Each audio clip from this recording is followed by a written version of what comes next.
தெரியவில்லையா?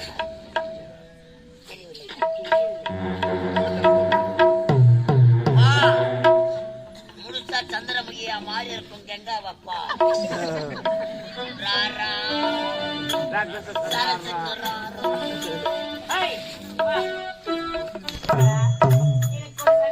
என்ன சந்தேகம்? ஆமா, நீ இப்படி எல்லாம் பண்ணிருக்க, நீ ஆம்பளையா இல்ல அரகுற போட்டியா? நீ இது ரொம்ப நாளா கம்பெனிக்கே சந்தேகமா இருக்கு. நாங்க 2 பேரும் பாம்பே போய் தான் ஆபரேஷன் பண்ணி அமாவாசைனா நாங்க 2 பேரும் மாறிடுவோம்.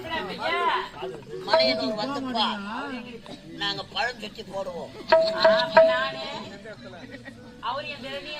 அவர் ஊஞ்சல் மேடையான நிப்பார், நான் அக்னி குளத்தாண்ட எப்படியா முன்ன ஏரிக்காயில தானே